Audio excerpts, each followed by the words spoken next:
Hello and welcome to Culture Shark, a live stream about all things pop culture. I'm Final Monkey, And I'm Caleb. and today the day is finally here. We are reviewing Cobra Kai. Cobra Kai is the follow up to Karate Kid, so we're going to be talking all about that. We put this on the schedule a few months ago when we saw that there was a new Karate Kid movie coming out. We're like, let's finish up Cobra Kai and do a show on that. I don't think I realized how big an endeavor that was going to be. I had only seen season one, and so I had to watch 55 episodes this month. And yeah, that was. I feel I like I finished it yesterday, and I was like, I'm free. I'm finally free. My schedule's freed up again. for me, the I think so. Let me ask you this as we're getting into this. So I getting into it, I realized I'd actually seen the first two seasons. Um, I went ahead and I just started at season three. Did you start over season one? I did not. So Okay. my memories of season one are going to be a little fuzzy. Okay. I did watch some quick YouTube recaps, but I that'll did. probably be the I did. season we talk least about. Will be season one. Uh, It's well, I agree, but it will be kind of odd because I do have some things to say about. Well, of course, we have things to say about the show. That's why we're talking about it. yeah, yeah. So Um, Karate Kid was a big part of my life growing up. I was born in '79, and so Karate Kid One's '84. So I probably saw it on HBO at my granny's house or something. In fact, I know I did because I reportedly, when you're staying the night at your grandparents' house, there's not enough beds, so people are sharing bed stuff. And apparently, I was 5 or 6, sleeping with my brother and my dad in the bed, and I apparently kicked everybody all night that night for my dreams. So, I wanted to be Daniel So when I was a kid. I was always doing crane kicks and stuff when I was a kid, and I got into taekwondo stuff. And then I think Karate Kid 2 may have been the first movie I saw in theaters. It was definitely one of the earlier ones. So Karate Kid 2 has always been my favorite of the trilogy. And then not uh, never was a big fan of Karate Kid 3. Um, I am the same way. I love Karate Kid 2 definitely being my favorite. Um, myself, um, so I think I have been pretty upfront. I'm very vocal about the fact that um, I kind of hate the way that um, I hate the way nostalgia has kind of ruined uh, like the way we make things now. Like I do like season one of Stranger Things. I do blame Stranger Things for the place that we're in, where everything is like just 80s nostalgia. I generally don't like the 80s nostalgia. Like I like everything else. Um, but uh, out of everything that is 80s, Cobra Kai is like the one. Not Cobra Kai, but Karate Kid. Karate Kid is the one that that I've always loved. Now, Back to the Future as well, but Back to the Future they were already kind of like nostalgic for the 50s, so don't really count that. Um, like this is definitely pure 80s. Um, in fact, I was obsessed with the Karate Kid growing up. Like it was always on. I watched it on TV a lot. Watched it on Netflix a lot. Whenever Netflix was just coming out with their streaming, because before the streaming, it was always uh, you get they mail you the DVDs and whatnot. And so I think I grew up watching the first Karate Kid, and then the rest of the series I don't think I watched until they were all streaming on Netflix. I do attribute Karate Kid probably to my career, not a career, but uh, partly a career uh, in competitive fighting games as kind of a semi-professional. So I definitely think that that's part of it. Um, yeah, I am just a big fan of the franchise. I even like the Jaden Smith uh, one. So Uh, there is a forgotten movie, the Next Karate Kid. I don't know if I've ever seen all of the Next Karate Kid. I've seen parts of it and thought this was too goofy and never finished it. so I do think that well, first of all, it's not bad that you forgot about it because so did Cobra Kai. Um, but I thought I read somewhere that I may be making this up, or or something on the internet. They did reach out to Hillary Swank and she wasn't interested, or something I don't like. blame her. Like, So I mean, like I don't put all that on Hillary Swank, um, because like she has a good career on her own. Why go back to something that you're kind of not remembered fondly for? sure. So there was a cartoon show that was kind of forgotten, also, and a That I video haven't game. seen. It's largely based on Karate Kid 2, like it's that cast. They're running around the world trying to collect squirrels or something. It's something crazy. Is Kung the NES game Kung Fu? Does this have anything to do with Karate Kid? I've always thought it did. I don't think so. I don't think so. But let's talk about let's see. Sweep the Leg came out in 2007. The Ballad of Johnny Lawrence by No More Kings. Have you seen this music video? Yes, I have. Okay. This is almost Cobra Kai episode 0. It is a music video with Mr. Belding from Saved by the Bell, since Mr. Miyagi was no longer with us. But it's the lead singer here, Pete Mitchell. He's delivering pizza to Johnny Lawrence.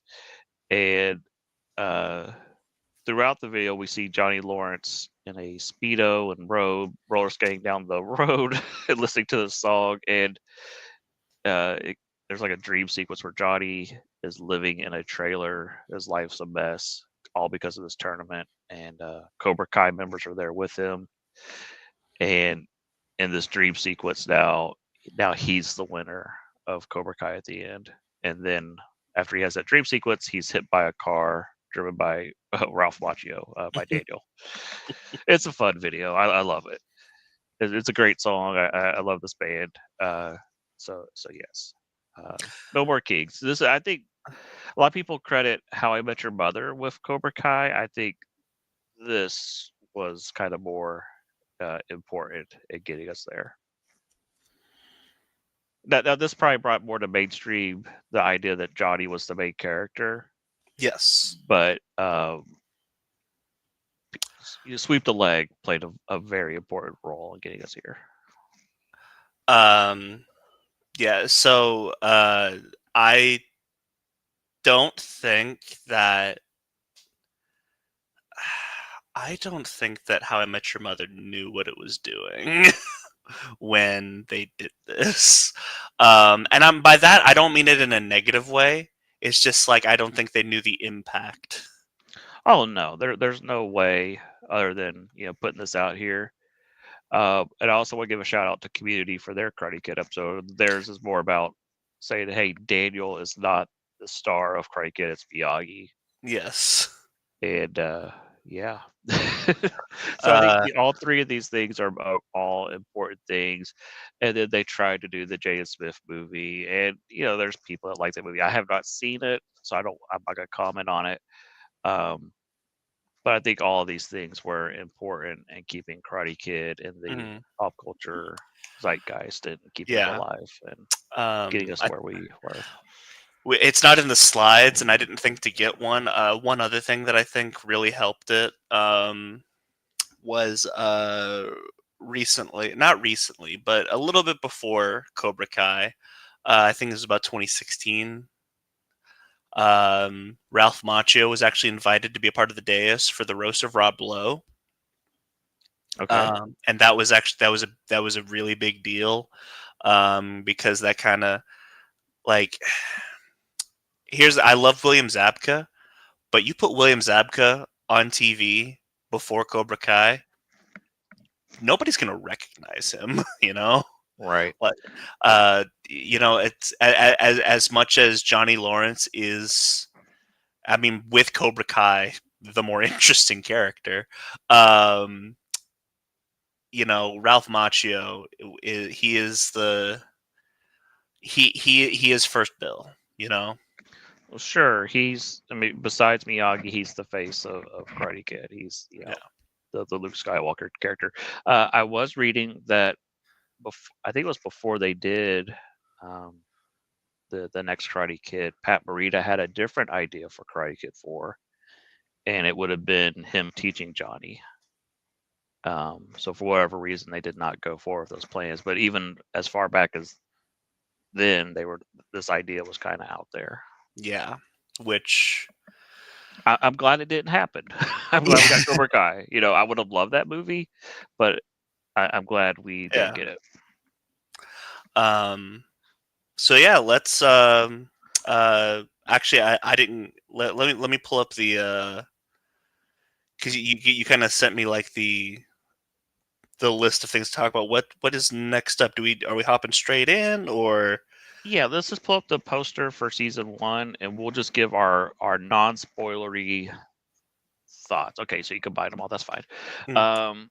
So this was it YouTube Red? Is that what it was called? YouTube Red? Yep, for the first two The seasons. first 2 seasons were on YouTube Red, and then YouTube Red kind of fell apart, and then Netflix spent a lot more money on it after that and picked it up. Yeah. The other thing is, and we'll talk about this when we get there, they didn't know if there was going to be a season 6. So season 5 is kind of an ending, and then it picks up with 15 more episodes. So, I mean, it has like dangling plot threads at the end of season 5, and then season 6 is a more satisfying conclusion. Hmm. So our non-spoilery thoughts. Do you want to go first? Or you want me to jump in? Sure. I will say that I think this is a phenomenal show. Um, I do think there comes a point where it's like every show, where a show gets better as it goes on, and then it peaks, and then it kind of starts to go down a little bit. Um, I do think that there's a point, just because I think around the time of like season 5, season 6, um, it does get kind of funny because it's just a children's karate tournament. Right. um, um, but so like I think the peak of this show is season 3 and season 4. Season 5 and season 6 I think are probably the weakest of the series. And so because those are the ones that are like so fresh in my head, uh it almost makes me feel down on the show a little more than it should be, because 4 phenomenal seasons and 2 pretty good seasons in a show, when does that ever happen? Right. So, Um, yeah. So that's my review. This is a phenomenal show. I think it has season 1. I think the low budget really helped out. Actually, part of me actually wishes that it kept the low budget, just because I like the feel of season 1 the most. But as far as story arcs and finality, I think that season 4 is probably my favorite season. Season 5 and 6, it kind of gets a little ridiculous with how seriously they're taking all of this. it gets a little And cartoony towards the end. it gets a little cartoony, and then I mean, like, how many there's a quote from That 70s Show that really reminds me of this show a lot. It's whenever it turns out that Hyde and Jackie have started dating about halfway through the show, after Jackie and Kelso broken up, all that stuff. Kitty comes in, he, catches him kissing in their kitchen. And she says, "Oh my God, you kids switch partner more than square dancers." That is this show. So, couple of things. Yeah, I do think season 6. Well, I think almost every season, like the first episode, will kind of deal with the fallout from the last season. Usually pretty good, and then we get usually a couple of clunker episodes, and then around the halfway point of the season, it builds back up and it gets great again towards the end of the season. Like every season feels that way. Mhm. Um, Season 6, especially, I think because they had 15 episodes and they had kind of dealt with their villain at the end of season 5. It feels like, um, I don't know. I don't know if you weren't around the 90s, but they would always. I mean, sure, we've seen the reruns. I was, but I was It's a very baby. small. Yeah. um, I was there was not a like an episode of person yet. Roseanne or Full House where like, and now here's our special. We're going to Disney episode because we're on ABC. We're going to Disneyland. It felt like that for season 6. Like, oh, we're going to Barcelona. Yay, this is our field trip season. Um, it kind of felt like that. Um, Going into, I'm trying to think. I was out of season 2 into season 3. It clicked what the show's writing was in my head. Well, a couple things. Usually, whatever's happening to one dojo is also happening to the other dojo in each episode. Similar themes are happening. So, Right. so writing wise, but it occurred to me that this is written like a wrestling show where characters Yes. have heel turns and face turns, and it's like, oh, it's this character's turn to be the heel, or the villain. Now they're gonna be the face. So once I realized that, the teenage angst didn't bug me as much because I realized what they were doing. And so, like when I talked to my brother, he's like, "Oh, I couldn't say all the teenage angst." It didn't bug me once I realized what they were doing. Um, the other thing is, I realized the show was called Cobra Kai. It's not called Miyagi Do. It's not called Eagle Fang or whatever. So who's gonna win? Cobra Kai. Yeah. The show's about them. It's not about the other dojos. So once I realized those two things, I didn't have a lot of problems with the show's decisions after that point. Um, so I think this show, is it perfect? No, there's some tropey things they do. Uh, you could count probably on two hands the number of times two characters were kissing and their other boyfriend girlfriend walked in and saw it happening. That happened over and over and over with characters. Here's the thing, and this isn't going to be a spoiler because they're the four leads of the show. But like the true happy ending, is just a polygamous square between Miguel, Robbie, Tori, and Sam. Like that's the true happy ending. So are you aware with the relationships outside of the show? Yes, and it's even funnier. Yeah. So I think the So character's name was Moon. Is that her name? I don't know. It yes, was the girl that was dating Hawk, I believe. yes, She's with, or she was with Miguel. yeah. So she. I think she's still with Sholo. Um, you have Tori is with Tori Hawk. was a talk, and then Robbie and Sam just got married like Yeah, last year. yeah, it's crazy. Which I mean, it And makes sense. All these teenagers on a show, raging hormones. It's going to yeah, happen, but still, it was pretty funny. and Chad Dimitri is just hanging out like a Sigma. He's just getting that money. Yeah, yeah. So, I think this is like you said, I think phenomenal. I wanted to say perfect. It's It's close in not. my head.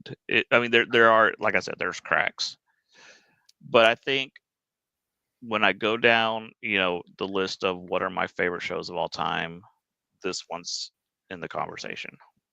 Okay, okay, I can see I that. I, I really, like I Favorite said, show of all time.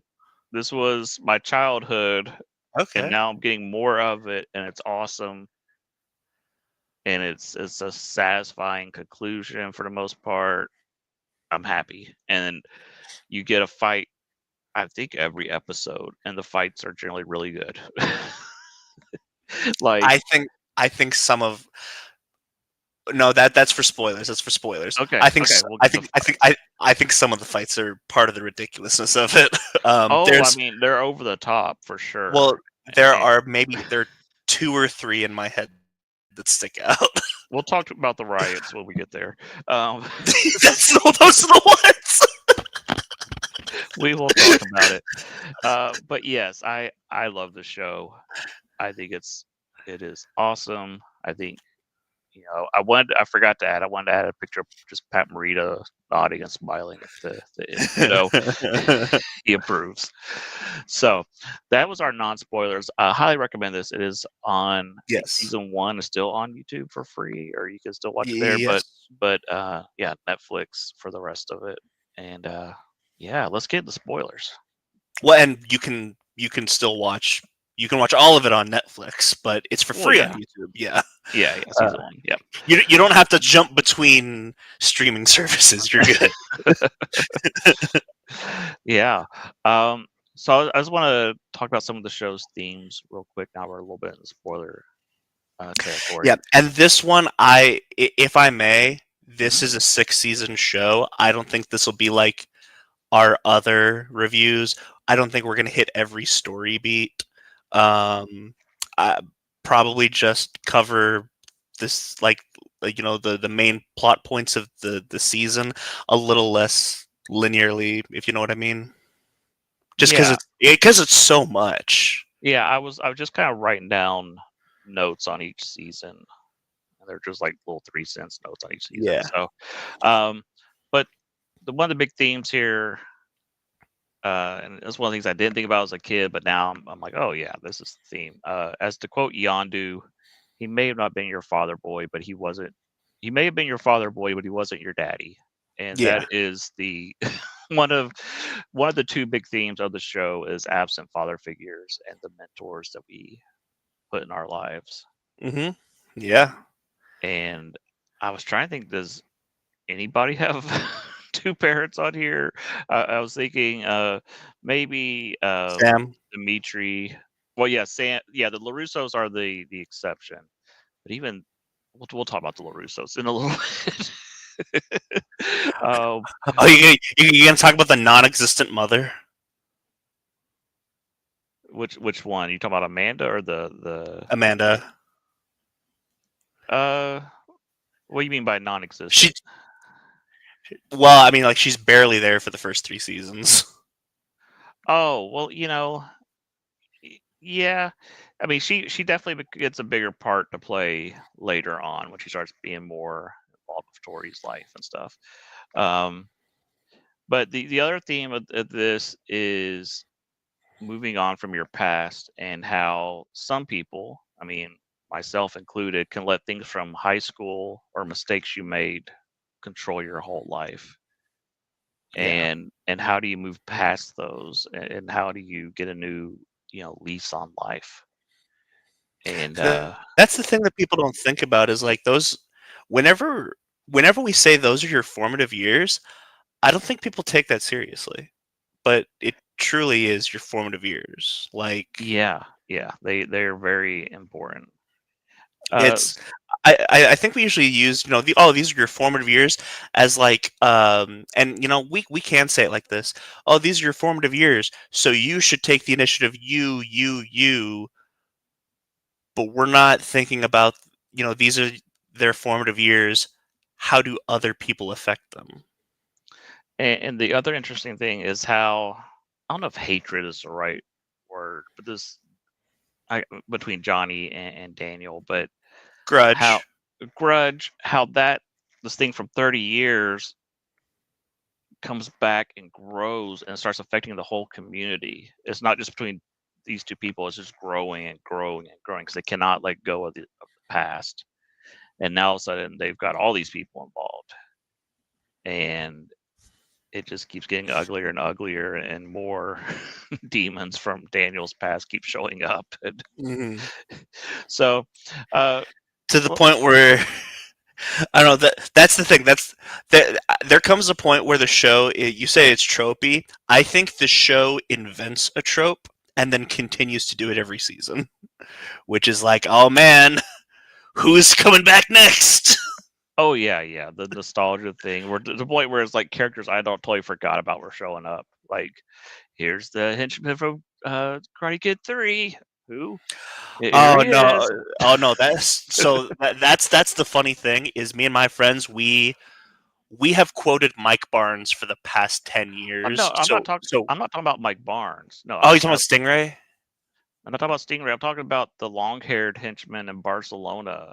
That Oh yeah. I'm just like, Oh, who is this guy? that's right. Who? Even Daniel's like, oh yeah, it's that guy. Like even he doesn't remember this guy. Yeah, that's when it got kind of silly. Where it's like, oh yeah, I remember this guy in the background. Who? What? Star-Lord, man. Legendary outlaw. And now there's a. We'll get another music video now. It's this guy and where he's sad because he lost the tournament. We get his whole. That's the well, I guess he had killed him off, but that's the spin off first. Long haired Cobra Kai guy.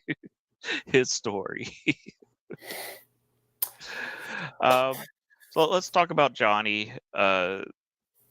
His life is in ruins, and it's a lot about how Kreese was his father figure and abandoned him. And as a kid, that scene shocked me. Like again, I'm 6 years old. The scene of Kreese attacking Johnny and punching the glass windows and having the bloody knuckles as a kid. I mean, that was like the first time I saw like blood in a movie, and it, Mhm. it was very, one of those things that, as a kid, it was just very informative, like I said, moment. And the line "live or die" and the nose honk that has always stuck with me. And yeah, I was surprised that because I don't think he did it. I was surprised that Chosen didn't do it to Daniel when they Yeah. met. I mean, he did do the live or die, but I thought he was going to do the nose honk. No, I thought he did do the nose honk. Did he do the nose? I can't. Like I said, I watched so many episodes; they have all ran together in my head. So we see Johnny trying to be a father figure to Miguel, and to teach him, but Johnny's repeating the lessons he learned, and he starts to see it. I remember this towards the end of season 1. He's kind of corrupting the kids, and he starts to realize it. And yeah. the other thing is you have Robbie, his actual son, who wants nothing to do with him. And Daniel is starting to become a father figure to Robbie, and that drives Johnny crazy. So that's what I remember from season 1. And then Miguel, winning the tournament. Because I think season 1's kind of written in a way where if we only get one season, there's a nice little story. And, there's, of course, dangling plot threads, but here's a nice season if this is all we get. And then John Kreese. John Kreese arrives. Yeah, he's like I like the way he's described in the Ballad of Johnny Lawrence's Leg as the devil that's whispering in your ear. Yeah, I'm gonna say one thing, and I'm actually curious if you agree with this or not. Part of me wishes that they would have introduced John Kreese, and then that was it, and like he's the villain for the rest of the show. Like trying to one up him with Terry. I think one upping him with like Terry Silver and all that. I think that's where the show kind of starts to go off the rails. Well, so we'll get to that. 'Cause season 3 kind of starts repeating Karate Kid 2, where he goes to Okinawa and sees everybody again, which I love those episodes. Yes. Loved it. Good. With Kumiko like returning and the little girl from the storm, everything. I was like, yes, this is so good. And Chosen, who my favorite thing is that Chosen has more reason to hate than either Daniel or Johnny, but he's the one that came out good. You Yeah, know, yeah, he's the one that came out chill. I like how Daniel. Let's talk about the LaRussos for a second. Daniel grew up with Miyagi, all these lessons, and it's like he never learned anything. He's still a hothead. Until the end of the series, he still hasn't moved on. He's still doing the same things. He is still this. He's too passionate about everything. It just consumes him constantly, and he just keeps stepping into it over and over and over. It's just like, for whatever reason, Johnny is this thing that just drives him crazy whenever he gets around him.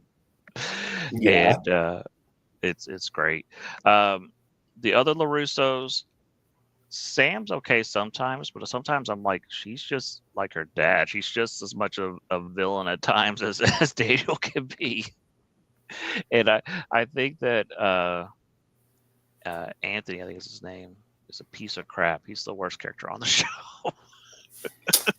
And his son. Yes. Yeah. He sucks.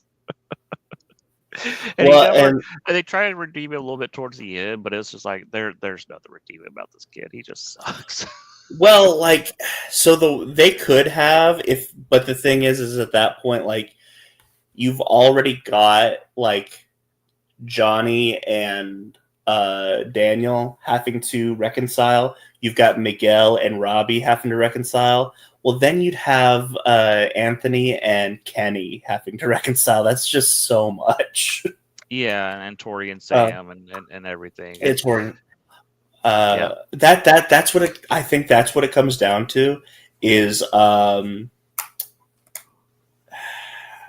this? I now that we're talking about it, I think this is my issue with the show, and wonder if I can articulate this. You may agree. This show does not know about the cutting room floor. You know what I mean? I think that this show has the same problem that many Marvel shows have, where they got to fill so many episodes, and so because of that, they put in some plot that could have been cut to make the show smoother and go faster, and more cohesive. Yeah. So we'll talk about Terry Silver in a minute, because you brought him up. But let's talk about season 2 real quick. I think the big thing about season 2 is the Tori getting introduced, and the we got to talk about the fight at the high school, the riot. Yeah. The Which riot, they called it. which I do want to mention, getting Peyton List in here. It's kind of like, so I never watched it, but apparently there was a show on Disney called Kickin' It, which was like Disney Channel's Wizards of Waverly Place, but they're all karate or something like that. Okay. So apparently a lot of people from Kickin' It would move on to this show. So this is not only kind of like a sequel to the Karate Kid franchise, but this is also a spiritual follow-up to Disney's Kickin' It. Okay. I know nothing about that show, so that's fun. So I don't either. I just know that there are people, like, it's a show that's about karate, and Jason Dolly from not Jason Dolly, maybe Jason, Hannah Montana's brother, in the show. So he was kind of like their sensei, and then a lot of people, including Peyton List, would come on to this show. Jacob Bertrand plays Hawk. He was a Disney kid too. That's where he met Peyton List. They didn't start dating until like 10 years later.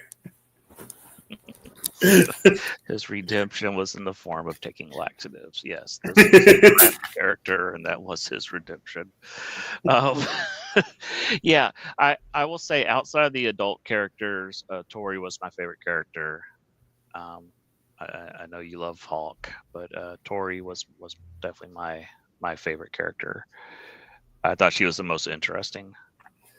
I can agree. I think for me, and this actually might be the reason why I think it kind of goes downhill after season 4. Is the character I latched onto the most was Hawk, and then by the end of season 4, the Hawk's character arc is done. Yeah, I thought the MIT storyline was so dumb. It got on my nerves that just kept being there. What they're fighting over, the binary brothers. I do not love that name, but whatever. Well, I'll give them one thing. They came up with that before binary became something else. So yeah. So that's what kind of kept getting stuck in my head. All right, so season 2, the over the top riot at the school. I love it. It's so insane that the police were not immediately called. I think they do eventually show up, but by then Miguel's already fallen off the stairs and everything. But I love how there's just we've got these big fights between Sam and Tori and Miguel and Robbie, and then in the background you have like the 2 background character kids in Cobra Kai. Apparently they have a beef also. They're back there fighting. These 2 little nerdy kids. Yeah. There's like a whole other story going on that we never really get to see. And how many kids are like, break it up, and then they get pushed, and then the fight just grows bigger and bigger and bigger. It's like, oh yeah, I know karate too. Yeah. It's kind of like, and it kind of, I think they make the joke that kind of turns into Footloose, where trying to ban dancing. I was like, this town's like, we have to ban karate. It honestly, roving it kind of reminded me of and out of all the riots that are in the show, and yes, there are multiple. This is I think there's 4, at least 4. This is one of the 2 that I wanted to complain about. The second one we'll get to, okay, because this one I understand. The second one that we're going to talk about, I don't know the 2 in between these, but the second one we're going to talk about is stupid, and I'm going to just complain about it. Which one's the stupid one? The one at the Sakai Takai. Sakai tournament. Yeah. You know that one? Yeah. That was broadcast on television and they didn't cut to commercial. Keep yelling, this is gold. Yeah. Anyway, the other 2 riots is the assault at the LaRusso house where they threw a kid through a window. Yeah, that's right. And then the big fight at the Cobra Kai where they take out Terry Silver. I think that was my other riot. Yeah. So I mean, so if you talk about like the fight in season 3, was it at the LaRussos or was it at Miyagi Do? It's at the LaRusso's house. Oh, so that one I'm cool with. That one was dope. That one's probably my favorite one. So the one at the school, it reminds me so much of so around here in Louisville. There is a legendary thing that happened probably 2018, 2019, where a bunch of school, like I don't remember what the situation is. Actually, I think, one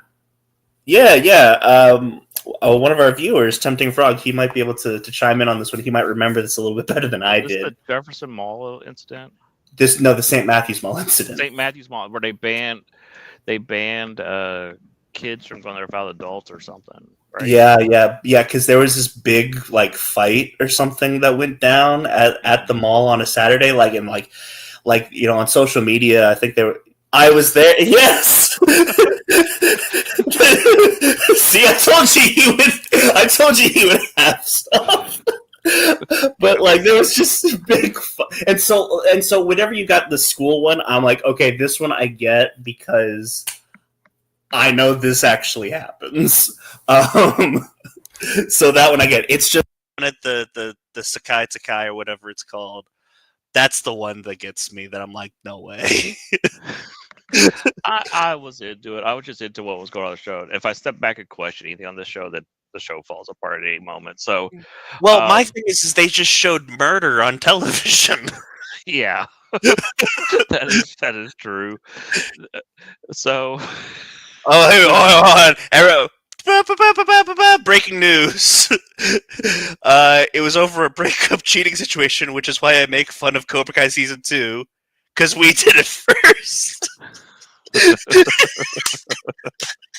all right. So I do have to take issue with his comment here. The one at the Loser's House was so bad. The cool thing about the one at the Loser's House. Okay, first off, the way it starts out is so funny. Where they hear meowing at the door, the kid goes to check it out. They goes thrown Yes. through the window. Yes. I died laughing so hard.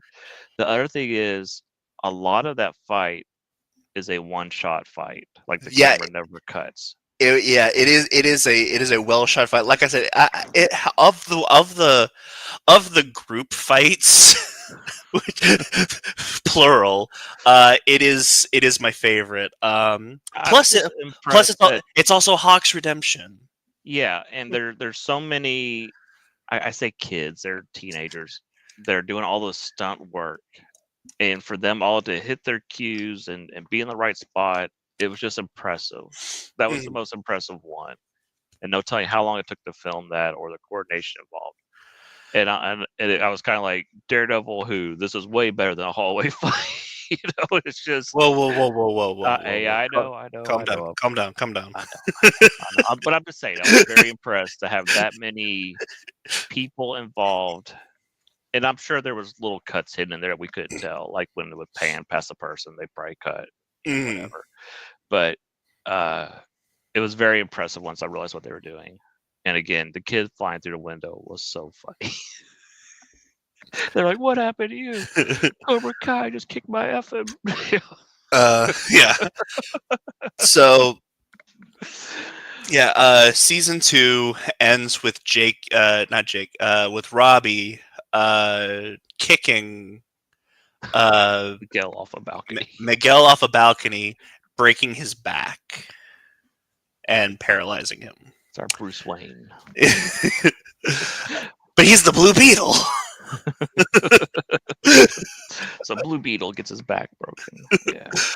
Oh man, you know what? I never saw the Blue Beetle movie, but like after watching this and like Jolo is such a charismatic guy, I'm like, I bet you that's a fun movie at least. I think so too. After watching this, I was kind of like, you know what? That's probably a fun movie.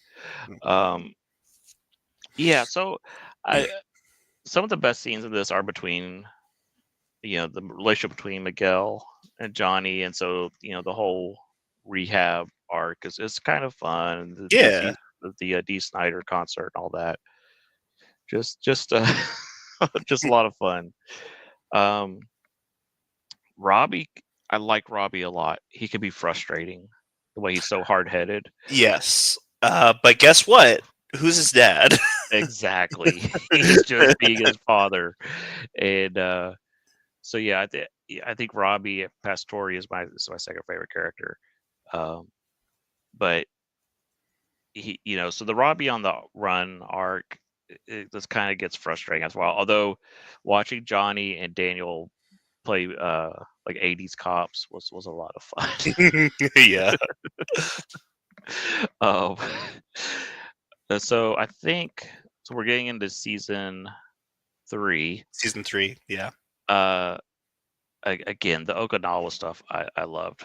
Yes. Just them bringing back Chosen. He was such a fun villain in Karate Kid 2. And I don't know if you saw any interviews with Chosen. Have you seen interviews with him, the actor? No, I haven't. He's got like a regular American accent. So it's like Pat Morita. Yeah, it's very jarring. It's like, oh hey, yeah, this show was great. Da, da, da. You're like, whoa, wait, what? No, that is legit Pat Morita. Like, yeah. So, yeah. So I think season 3 is also where they bring back Terry Silver. Let me look at my notes. I think at like the very end. Right. Okay. Yeah. But this is all the Vietnam flashbacks. That's what this is.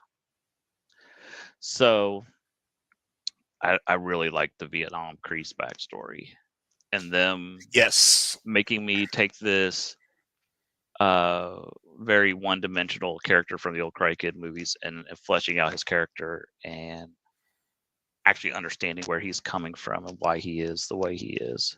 Mm-hmm. Yeah. That was a question I had. Like,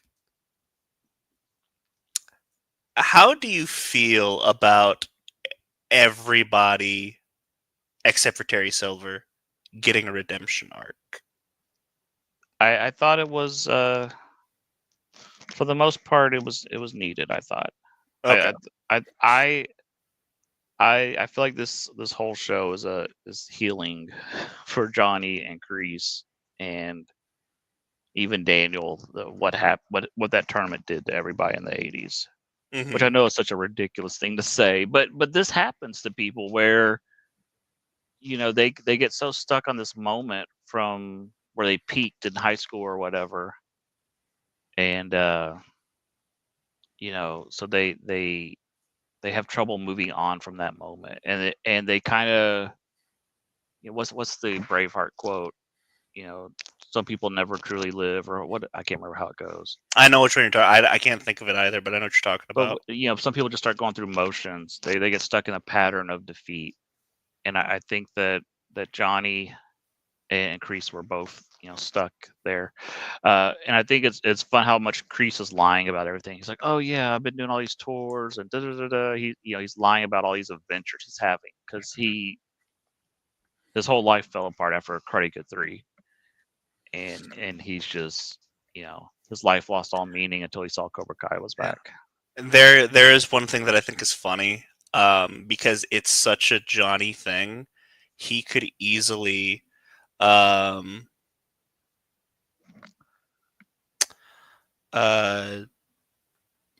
he could easily like look up and verify that Kreese is lying on the internet, but Johnny doesn't know how to use the internet.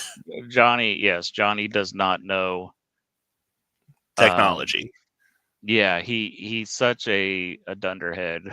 Like you said, he hasn't moved on. He's just been drunk for and just screwing up his life for all these years until he meets Miguel and starts giving his life purpose again. But yeah, let's talk about the Vietnam stuff. I didn't even realize that the other guy was supposed to be Terry Silver until the photograph. And then I went, oh wait, that's Terry. I the fights over the snake pits, again, cartoony, over the top, but I really dug it. I thought it was cool. And Vietnam was insanity. So if you told me that there was a prison camp in Vietnam where they made people fight over a snake pit, I'd probably believe you. Just from the stories I've heard from Vietnam. So yeah. But again, here we have a character whose mom has died, didn't really have a father. He was on a hero's path. He had the girl back home. He fell in with a bad mentor. His girlfriend died, and you see how his path changes. From the hero path to a villain's path. And now I start, the show's doing this magic. Now I'm starting to feel for Kreese, which I never would have felt before, And when Terry Silver showed up, the first couple episodes, I was like, oh, are they gonna make me feel sorry for Terry Silver? And then they did. They just, like it reversed course. As soon as he started making his moves, I was like, okay, no, this guy's a jerk. I did like when Kreese shows up at Terry Silver's house, and he's like, Terry Silver's like, no, don't. I'm not getting pulled back into this. And he's like, do you know how much cocaine I was on back then? Yeah. I thought that was so funny. And Riff Tracks is a group that besides theater where they make fun of bad movies. One of their popular ones is Karate Kid 3 and just making fun of Terry Silver for 2 hours. So it's hard for me to when I see Terry Silver not to think about all the Riff Tracks jokes about how over the top he's like, I'm the over the top 90s villain, toxic waste in my ponytail, Um, Oh, and so eventually, Johnny loses Cobra Kai to Kreese, hmm and he starts his own so dojo. Eagle Fang. Eagle Fang. It's so funny. That's the best he could come up with. It is so, and we a little bit before this we get introduced to a character Stingray. I love Stingray. He's so funny. I gotta be honest, I really wasn't paying attention to Stingray until you mentioned him in our talks while we were watching it. I was like, yeah, I guess this character's pretty cool. But like before you mentioned that, I didn't pay any mind to him. I think again you have Daniel who won the tournament. You have Johnny whose life was ruined by the tournament. And now you have this guy as a wannabe that's like, oh, I want to be Johnny. You're my hero. You know, this Yeah. hero worship. Um, yeah, that is a great scene where he's like, he's trying to, I can build a dojo here in the park. How much is it? It's free. It's a park. What are you talking? Yeah, some of the humor of the show is very funny. Some really funny jokes. Um, yeah. We probably won't talk too much about Miguel and Sam and Robbie and Tori because their relationships just keep flipping back and forth. Who's the good guy? Who's the bad guy? Who's this? Who's that? Um, and like again, I said Tori was my favorite because hers is the most interesting of all of them. She because at first she's the bad dude, or doodad or what you want to call her, and but you find out why she's the way she is. And And honestly, one thing that I do really like about Tori over the rest of our main young characters, she doesn't have like any familiar relation at all. yeah, Yeah, like even with Miguel, like there comes a point where not only is he like a figurative surrogate father for Johnny's a figurative surrogate father for Miguel. He's a literal stepfather. um, but uh, yeah, Tori, like, she doesn't have any blood relation to this. She's here for herself. yeah, and I think it's interesting how Kreese always comes like a grandfather to her. Yeah. This grandfather figure, and it's very interesting, um, the way they set that up and that relationship. Um, all right, so Terry Silver, I like a good villain, and I like hate his guts every time I see him. So to me, they're doing something right. Whenever time he shows, I'm like, oh, it's Terry again. um, when they brought in, I can't remember their names. I know part of her name is Kim, Deju Kim. Kim or Yep. something. First I was like, okay, what are we doing? And again, I thought it was a little cartoony, where like the one sensei has like an eye patch and everything, over the top. Uh, but then I was like, oh wait, no, this is something that was set up in Karate Kid 3. Okay, all right, you did your homework. I'll allow it. This is not just I'll totally out allow there. it. Yeah, it's like you're on thin ice, played or defended. McCoy. Yeah, you're on thin ice, McCoy, but I'll allow it for now. Watch yourself. Um, yeah. So and so kind of seeing even where Cobra Kai came from, just how Miyagi from Okinawa, and now we're seeing the other side. I thought, okay, it's not bad. I was really rooting for Chosen to get with Kumikio or whatever her name is, and so I was, I was kind of mad when he hooked up with Kim, but I was like, you know what, this works. Okay, Yeah. It's fine. Not every that's one thing that I actually do appreciate, because like not everybody in your past gets together with each other, like Yeah, people meet new people. and I've been talking to my brother a lot about the show, and he was like, like, I really think Johnny should end up with Allie after that episode where she showed up. And it's kind of like, that's kind of life, though. Sometimes you don't end up with the one that you're the perfect match with. Sometimes that's just life. Yeah. You know? So did Tim watch this whole show too? Yes, he did. Yes. Okay. He No, but watched I it, when it was coming out. So as it was coming out, gotcha. I will disagree. Because like I was actually kind of happy. Johnny and Allie didn't end up together because like it's one of those things that like yes, that's life, but same thing with Chosen and Kumiko. That just seems so packaged. yeah. You know what I mean? Let's go ahead and switch to the next posters because we've been on these for a while. So now we're talking about 4, 5, and 6. Yep. Yeah, I do agree that Chosen. Whoops, wrong one. Chosen is the best character of the show. Absolutely, 100%. I love Chosen. I thought it was fun that we were getting. When you're a kid, you're like, oh, who would win a fight, Johnny Lawrence or Mike Barnes or whatever. And now we actually get those fights, and I thought that was really fun. Mike Barnes, the bad boy of karate, him running a furniture store, it's just kind of funny. Just like, okay. I love Mike Barnes.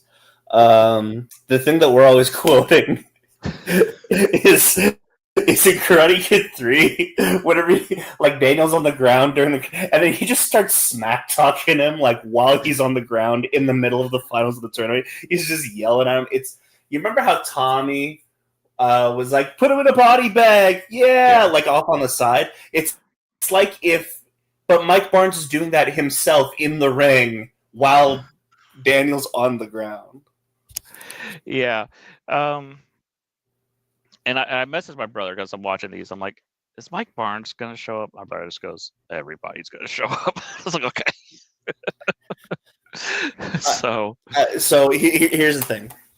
It's one of those things where like from just like so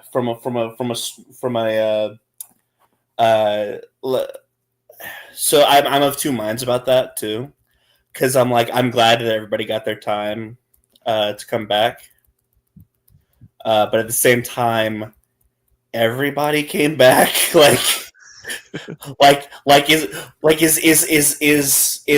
is the valley just this epicenter black hole that draws people together like Cobra Kai just draws people in, like it's almost supernatural in a way. Yeah. Let's see what else we want to bring up. I'm kind of skipping some of this because we've talked about it here. Unfortunately, because of escalation and retaliation at the drive-in, we must mourn Hawk's mohawk. Yes, Hawk's poor mohawk. My favorite thing is he's like, I'm Eli again. Don't worry. It's like, no, you still got a Hawk tattoo on your back. You're still Hawk. One of my favorite jokes is anytime he does a move where he jumps in the air, they play the sound. Yeah, I love it. Yeah, it's like it's the Samson moment where he cut his hair and he loses all his power, and so.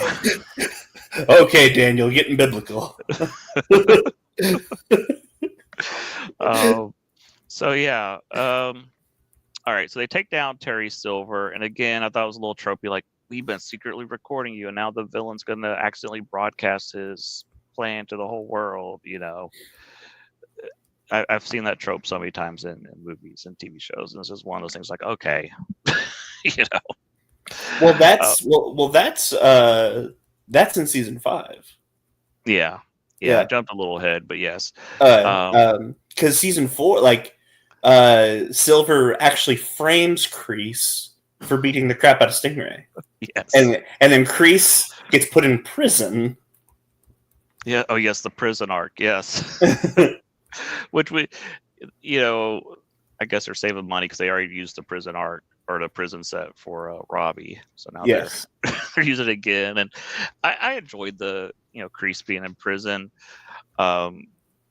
just how he starts running the place and his therapy sessions and stuff were kind of fun.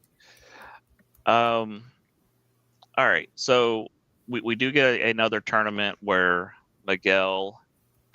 I wasn't sure where it was going, other than I knew Cobra Kai was going to win, because again, like I said, show's called Cobra Kai, and we're not getting rid of the other two dojo, or we're not going to keep the other two dojos. They're not going to get rid of Cobra Kai. So Miguel being unable to finish that was interesting. And then Hawk winning was surprising. Yes, I loved it. And the thing you realized by the end of the show, Robbie never wins anything. Yeah. Which sometimes happens. Sometimes you're one of the greats, and you never are the top dog. Yeah. I like to think about the Hall of Famers who don't have a Super Bowl ring. Yeah. I don't know any off the top of my head, but I'm sure they exist. Yeah, we're both such big sports experts here. Ask me about soccer. I got you. Yeah. So this is again Tori's arc of she wanted to be a winner so bad, and then she sees that I didn't really win. He was bribed with the refs, and so again we're seeing Tori's redemption arc. And the episode where I got mad at the LaRussos the most was where Tori was at it wasn't a Chuck E. Cheese, but it was something similar where she was just trying to have work a job as a mermaid performer, and Sam is just awful to her. just the worst. Yeah, but at the same time, that's also real, because it's a little more complex than this. But if you think of it in simple terms, Tori is Sam's bully. Yes. And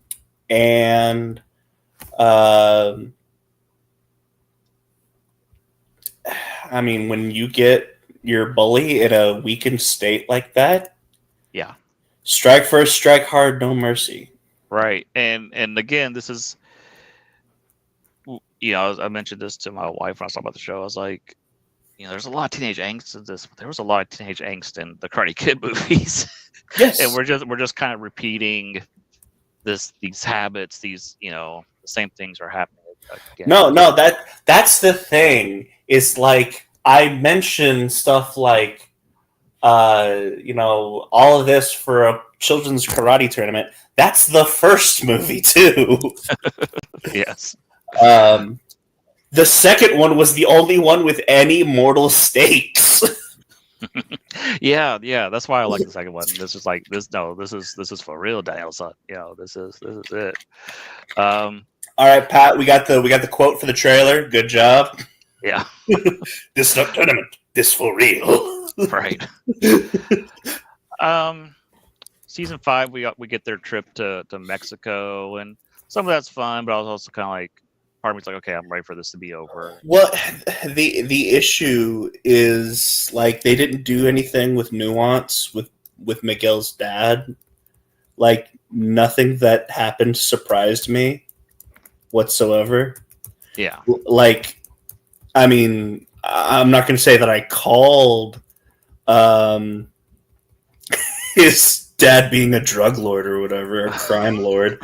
But yeah, his dad wants nothing to do with him. He's got his own family. Get out of my face. Like, that's, congratulations. You've written every let me go find my dad story. You just wrote Shazam.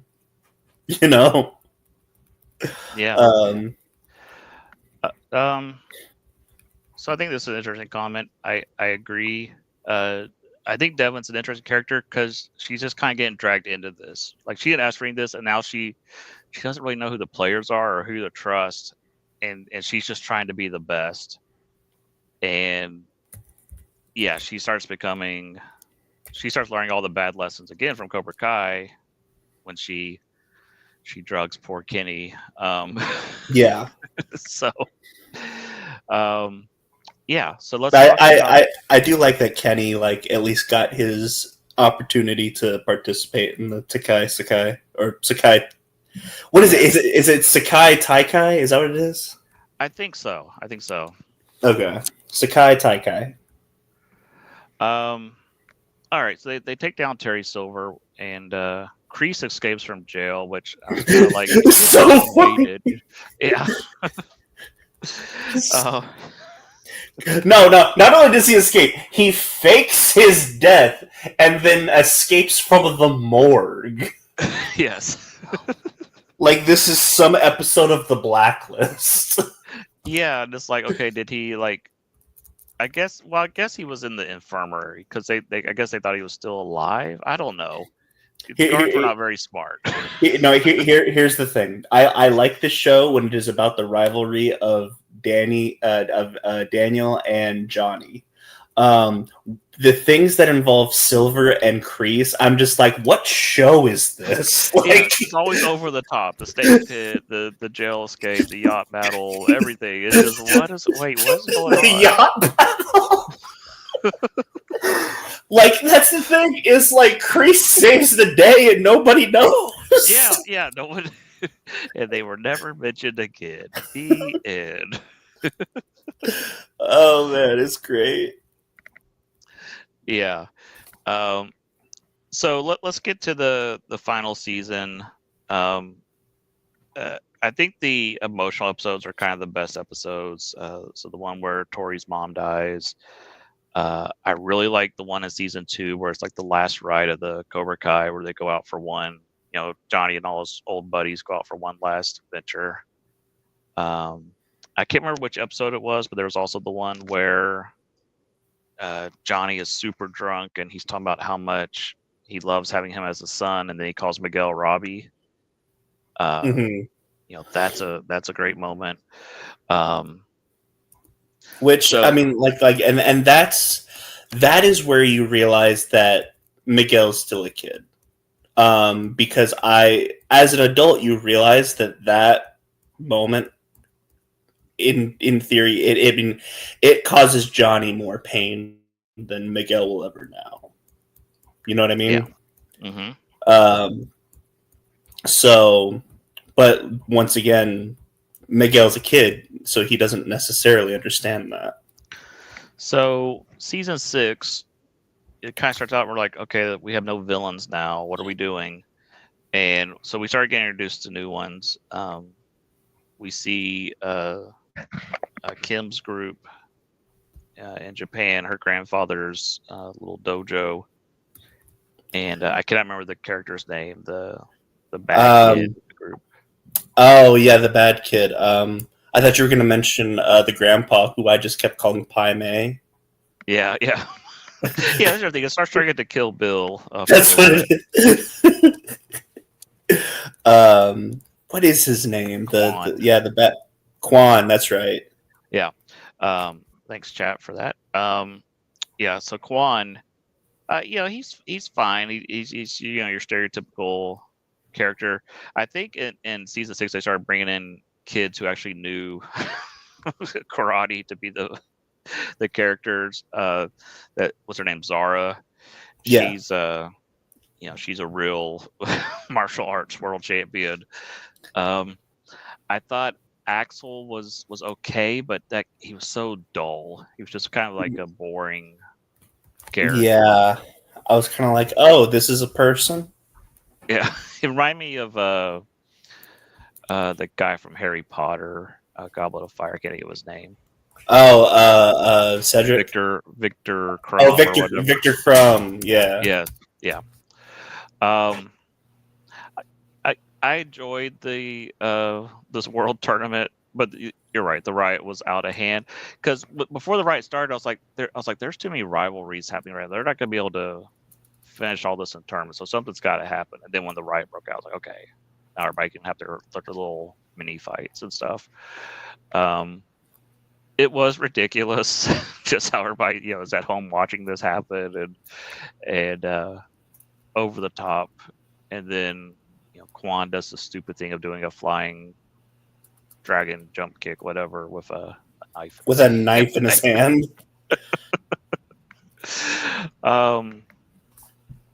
Yeah, so I like it was over the top and silly, but I liked it. And then the fact they're like, you know what, the show must go on, just like in WWF when Owen Hart died. They're like, well, screw it, we're gonna keep doing the pay-per-view. And so, yeah. So the final episodes, we kind of failed to mention that season 5, Johnny is starting to get his life together. He's going to have a kid with Carmen. And so he doesn't even realize it, but he's starting to mature. He's starting to move on, and Kreese and Terry Silver, they're still stuck in the 80s. They're still trying to drag everybody into this. And Johnny's kind of trying to move on a little, and Daniel's trying to move on a little. And, they just keep pulling them back in. So, let's talk about the yacht fight. Yeah. So the penultimate episode, Terry's like, I we're gonna kidnap their family, and so I was kind of like, oh, okay, so that's how they're gonna rise the stakes. Or okay, Carmen's gonna get kidnapped, the baby, and all right. And then when you see the long-haired guy that we can't remember the name of fall down the stairs dead, it's like, oh no, wait, Kreese is here. Okay, never mind. It's very cartoony what happens. But both of those characters are so over the top. I think it was kind of funny. That explosion was so ridiculous. It was so over the top. We skipped over the other part. We'll talk about Kreese finally having his moment with Johnny, apologizing. Probably the best scene in the whole show. Where they, he's like, Kreese was a father figure to him, and he abandoned him, and Kreese was like, that was the biggest mistake I've made in my life when I attacked you. And it was just very cathartic for something that was such a, like I said, I saw Karate Kid 2 when I was probably 6 or 7, or however old I was. That was a big moment for me when Kreese punched those windows and attacked Johnny and everything. So this was like, 35 years later or whatever, a payoff. And I really enjoyed that scene. Yeah, definitely. So yeah, so once we've got Kreese and Silver off the table, now it's like Johnny can finally reach that final phase, that final, okay, I'm getting my life together. And they told him, win or lose, it doesn't matter. You won in life. You have a family now. You've patched things up with Robbie, patched things up with Daniel. You've got it good. But actually, you know what's one of my favorite scenes? I keep forgetting about Robbie, but he's one of my favorite scenes. He has to get Robbie and Miguel to patch things up before he can tell them that they're going to be brothers, big brothers to their little sister. And once he tells them, hey, we're having a baby, like just that scene of Robbie, Johnny, and Miguel kind of group hugging because there's a baby coming into the family. I really enjoyed that. It's nice because Robbie and Miguel came so close to being Johnny and Daniel Part 2. Yes. And poor Robbie always getting injured. He gets injured so much in the show. He's always in a sling or crutches. Or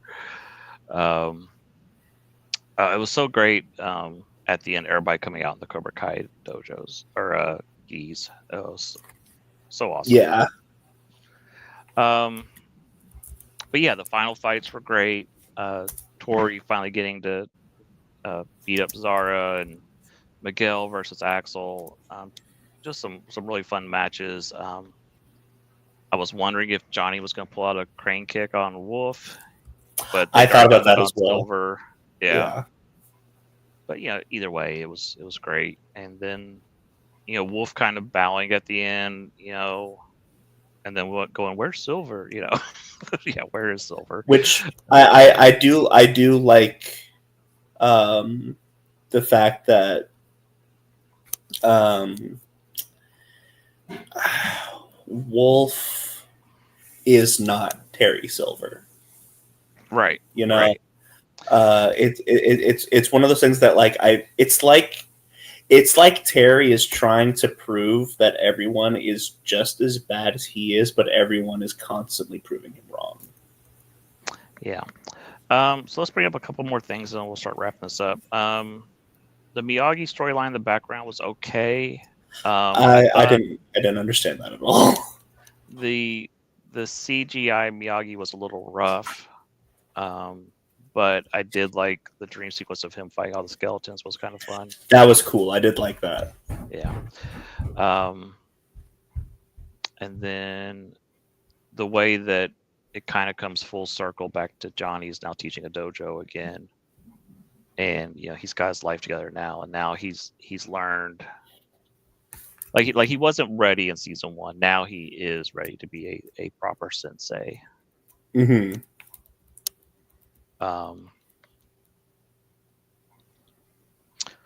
Oh, that's interesting. So they said that Tanner Buchanan, who was Robbie, had bronchitis for 3 weeks or so while they were filming that. That's during that fight. Oh, you know what? That made his acting that much better because he was definitely in pain. Yeah. That's no joke. And then the final scene with the catching the fly, and then again, this isn't Karate Kid. This is Cobra Kai. Him just smacking the fly. Yeah. I do like the fact that ironically it's Johnny who kind of takes up the role of head sensei. Daniel kind of takes a step back. Sam goes off to Okinawa to follow in her father's footsteps. Having to say goodbye to Miguel. But it's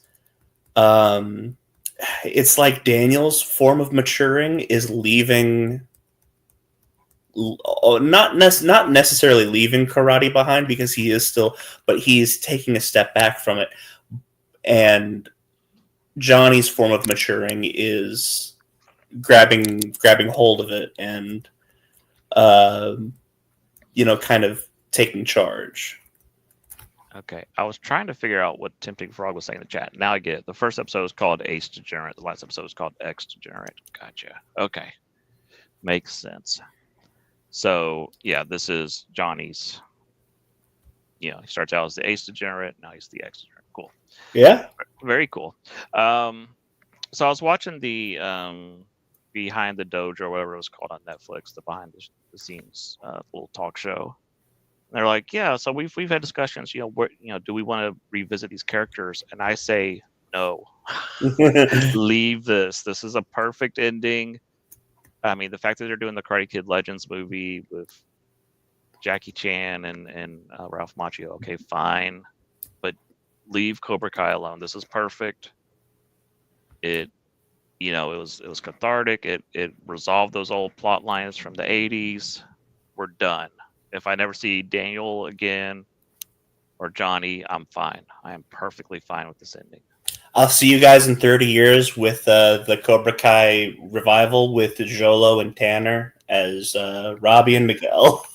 Yeah, with Johnny's daughter as the main character. Yeah.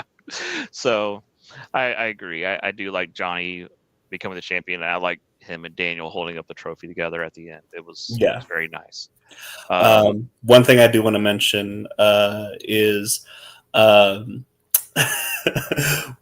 whenever back in February, it was a little bit in January. So they were really pushing hard.